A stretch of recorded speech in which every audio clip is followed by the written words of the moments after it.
Astro Prasad viewers அனைவருக்கும் வணக்கம். நீங்கள் இன்னும் நம்ம சேனலை சப்ஸ்கிரைப் பண்ணலன்னா இப்போவே சப்ஸ்கிரைப் பண்ணிக்கோங்க. பக்கத்தில் இருக்கிற பெல் பட்டனையும் ப்ரெஸ் பண்ணி ஆல்னு செட் பண்ணி வச்சுக்கோங்க. அப்போ தான் நான் போட போகிற ஒரு வீடியோ உங்களால் ஈஸியாக பார்க்க முடியும். நம்ம ஆல்ரெடி பார்த்திங்கன்னா தனுசு ராசிக்கு சந்திரதசை எப்படி இருக்கும், செவ்வாய் தசை எப்படி இருக்கும் அப்படின்னு சொல்லிட்டு லைனாக பார்த்துட்டு வரோம். இந்த வீடியோவில் பார்த்திங்கன்னா தனுசு ராசிக்காரர்களுக்கு ராகு தசை எப்படி இருக்கும் அப்படின்றத பற்றி நம்ம இந்த வீடியோவில் பார்க்க போகிறோம்.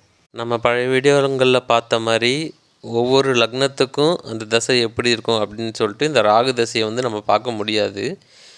இது நம்ம இருக்கிற இடம், பார்க்குற பார்வை, இதை வச்சு மட்டும்தான் நம்ம பேச முடியும். ஏன் அப்படின்னா மற்ற கிரகங்கள் கிரகங்கள், ராகுன்றது கிரகம் கிடையாது, அது ஒரு சாயா கிரகம் நம்ம சொல்கிறோம். சாயா கிரகம் அப்படின்னா சந்திரனோட நிழல் தான் ராகு. ஓகேங்களா? பூமியோட நிழல் கேது, சந்திரனோட நிழல் ராகு.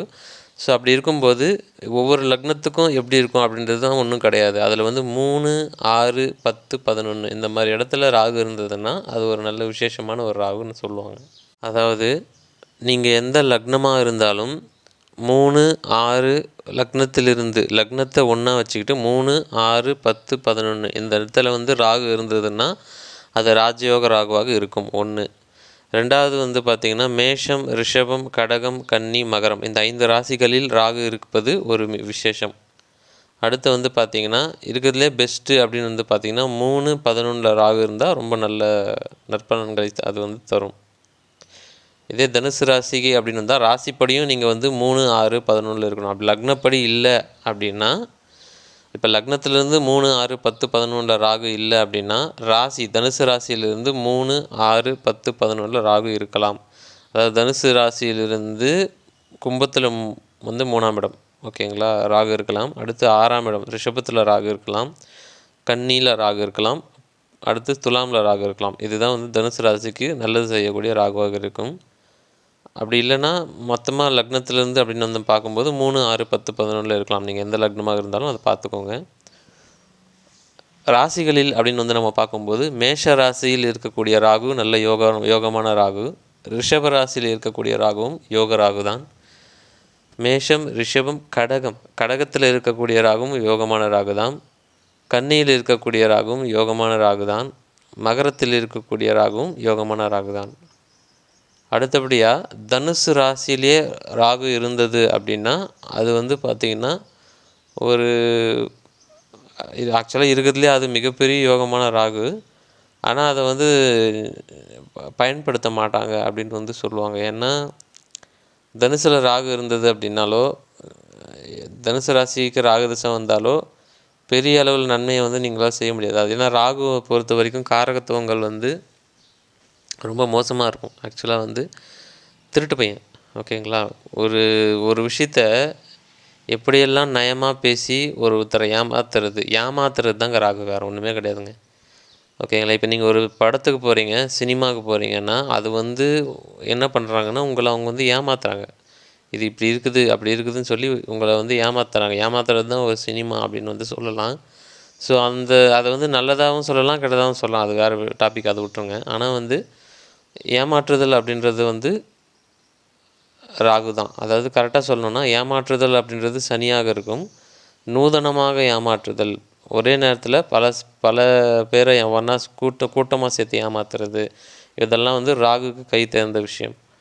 ஸோ அப்போ ராகு உங்களுக்கு ஒரு வழியில் பணம் கொடுக்குறாரு, ஒரு ஏதாவது பண்ணுறாருன்னா உங்களை ஏமாற்ற சொல்லி தான் பண்ணுவார். ஓகேங்களா. அப்போ தனுசு ராசியில் ராகு இருந்தாலோ இல்லை தனுசு ராசியாக நீங்கள் இருந்தாலோ ஏமாத்துறது உங்களுக்கு செட் ஆகாது, வராது. அப்போ அந்த ராகு ஓரளவுக்கு தான் செய்யும் அப்படின்றது அர்த்தம் அது. ஆனால் கொடுக்கும், அது உங்களால் பயன்படுத்த முடியாது. ஏன்னா நீங்கள் நல்லவங்க அப்படின்ற மாதிரி ஒரு மென்டாலிட்டி இருக்கும். அதனால் அது உங்களால் ராகு திசையை முழுமையாக யூஸ் பண்ண முடியாதுன்னு அர்த்தம் அது. ஆக மொத்தத்தில் கோதண்ட ராகு, தனுசு ராகு கோதண்ட ராகுன்னு சொல்லுவாங்க. ஸோ அந்த கோதண்ட ராகு கெடுக்கிறது கிடையாது, நல்ல ராகு தான். அதே அடுத்தபடியாக பார்த்திங்கன்னா ராகு உங்கள் ஜாதகத்தில் எங்கே இருந்தாலும் குரு சுக்கிர தொடர்புகளோடு இருக்கிறது நல்லது. ஓகேங்களா. அதாவது குருவோட வீட்டில் ராகு இருந்து சுக்கிரனோட பார்வை அல்லது இணைவு அப்படி இருந்ததுன்னா அந்த ராகு திசை யோகம் செய்யும். அப்படி இல்லைன்னா சுக்கிரனோட வீட்டில் ராகு இருந்து குருவோட தொடர்பு, அதாவது குருவோட பார்வை அல்லது இணைவில் ராகு இருந்ததுனாலும் அந்த ராகு திசை மிகுந்த யோகங்களை செய்யும். ஏன்னா ராகு திசை பொறுத்த வரைக்கும் ரொம்ப முக்கியமானது. ஏன்னா 18 வருடங்களை அது எடுத்துக்கொள்ளும். உங்கள் வாழ்க்கையில், அதாவது தனுசு ராசிக்காரர்களுடைய வாழ்க்கையில் வந்து மூல நட்சத்திரமாக இருந்தாலும், பூராடமாக இருந்தாலும், உத்திராடமாக இருந்தாலும் எல்லாருக்குமே பருவ வயதுக்கு மேல் ராகு திசை 18 வருடங்கள் எடுத்துக்கொள்ளும். அதாவது 25 வயசுலேருந்து 18 வருஷம் அப்படின்னா அது எவ்வளோ பெரிய விஷயமாக உங்களுக்கு இருக்கணும்னு புரிஞ்சுக்கோங்க. அதாவது இப்போ உத்திராடமாக இருந்தால் 24 வயசுலேயே ராகு திசை வந்துடும். 24 25 வயசில் வந்துடும். 18 வருஷம் நம்ம முக்கியமான வேலைக்கு போகிற கல்யாணம் பண்ணுற வயசு 40 வயசு வரைக்கும் அதுவே எடுத்துக்கும். அடுத்து பூராடம்னாலும் நடுத்தர வயதில் வரும். ஓகேங்களா? மூலம்னாலும் நடுத்தர வயதில் வரும். குழந்தைங்களுக்கு கல்யாணம் பண்ணுற வயசாக வரும்போது ராகுதிசை வரும். ஸோ அப்போ முக்கியமான டைம்லலாம் வந்து ராகுதிசை 18 வருஷம் வந்து ஃபில் பண்ணுறதுனால அந்த ராகு எப்படி இருக்குன்றது ஜாதகத்தில் கவனிக்க வேண்டியது மிக மிக மிக அவசியம். ஸோ அந்த வகையில் வந்து இந்த ராகுவை பொறுத்த வரைக்கும் எப்படியெல்லாம் நன்மைகள் இருந்தால் அது நல்லாயிருக்கும் நான் சொல்லிட்டேன். மறுபடியும் ஒரு முறை சொல்கிறேன், நோட் பண்ணிக்கோங்க. மேஷம், ரிஷபம், கடகம், கன்னி, மகரம் இந்த 5 ராசியில் இருக்கக்கூடிய ராகுவும் நல்லவர். தனுசியில் இருக்கக்கூடிய ராகுவும் நல்லவர். ஓகேங்களா? அடுத்தது வந்து 3, 6, 10, 11 இந்த ராசியில் அதாவது லக்னத்திலிருந்து 3, 6, 10, 11 இல்லைனா ராசியிலிருந்து தனுசு ராசியிலிருந்து 3, 6, 10, 11 இந்த இடத்துலலாம் ராகு இருந்ததுன்னா அது ரொம்ப நல்லது. 3, 11 இருந்தால் ரொம்ப சிறப்பு. அடுத்தபடியாக நம்ம வந்து பார்க்கும்போது குருவோட வீட்டிலேருந்து சுக்கிரனோட தொடர்பையோ இல்லை சுக்கிரனோட வீட்டிலேருந்து குருவோட தொடர்பையோ பெறக்கூடிய ராகு ரொம்ப நல்லவர். ராகு 12 கட்டத்தில் எங்கே இருந்தாலும் அவர் நின்ற வீட்டோட அதிபதி உச்சம் பெற்றிருந்தால், ஆட்சி உச்சம் பெற்றிருந்தால் அந்த ராகு நல்ல ராகு. ஸோ இவ்வளோ தான் ராகு பொறுத்த வரைக்கும். நீங்கள் பெருசாக போட்டு குழப்பிக்க வேண்டிய அவசியமே கிடையாது. ஸோ இப்படிலாம் ராகு இருந்தால் நல்லது நடக்கும். அந்த 18 வருஷம் ராகு திசை யோகமாக இருக்கும்னு சொல்லியிருந்தேன். அடுத்து எப்படி இருந்தால் ராகு யோகம் செய்யாது கெடுதல்களை செய்யும் அப்படின்றத நான் இப்போ ஒரு இன்ட்டாக சொல்கிறேன், அதையும் நோட் பண்ணிக்கோங்க. ராகுவை பொறுத்த வரைக்கும் முதல்ல வந்து பார்த்திங்கன்னா செவ்வாய் மற்றும் சனியோட தொடர்பை பெறக்கூடாது. இதுதான் ரொம்ப ரொம்ப ரொம்ப முக்கியமான பாயிண்ட்டு. ஓகேங்களா? செவ்வாய் மற்றும் சனி இந்த ரெண்டுத்தோட தொடர்பு, ஏதாவது ஒன்றுத்தோட தொடர்பு பெறுவதும் நல்லதில்ல.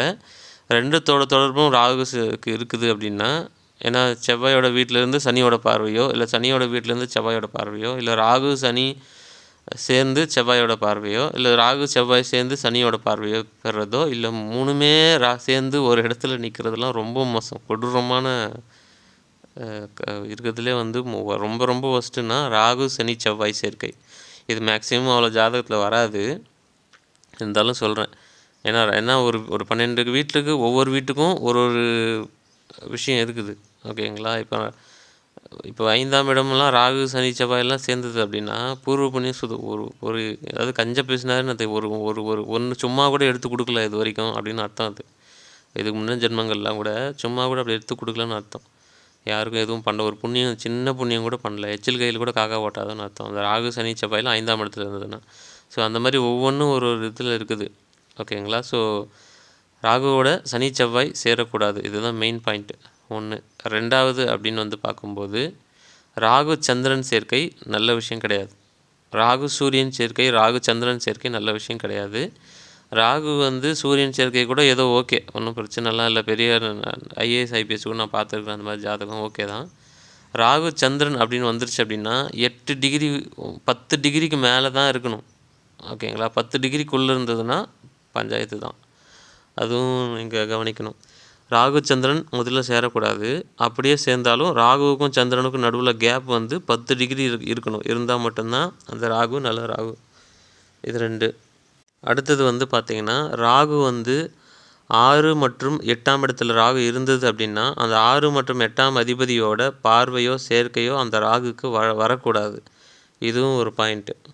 அடுத்தது வந்து என்னதான் ராஜயோக ராகுவாக இருந்தாலும், முதல்ல சொன்ன மாதிரி ராஜயோக ராகுக்களாக இருந்தாலும் அந்த ராகு தசையில் 18 வருஷத்தில் 7 சனியோ அஷ்டம சனியோ ஏதாவது ஒன்று தான் வரும். அது வரும் காலகட்டங்களில் நன்மைகள் குறைவாகத்தான் இருக்கும், இல்லைன்னா கெடுதல் பலன்கள் இருக்கும். இதையும் நோட் பண்ணிக்கணும்.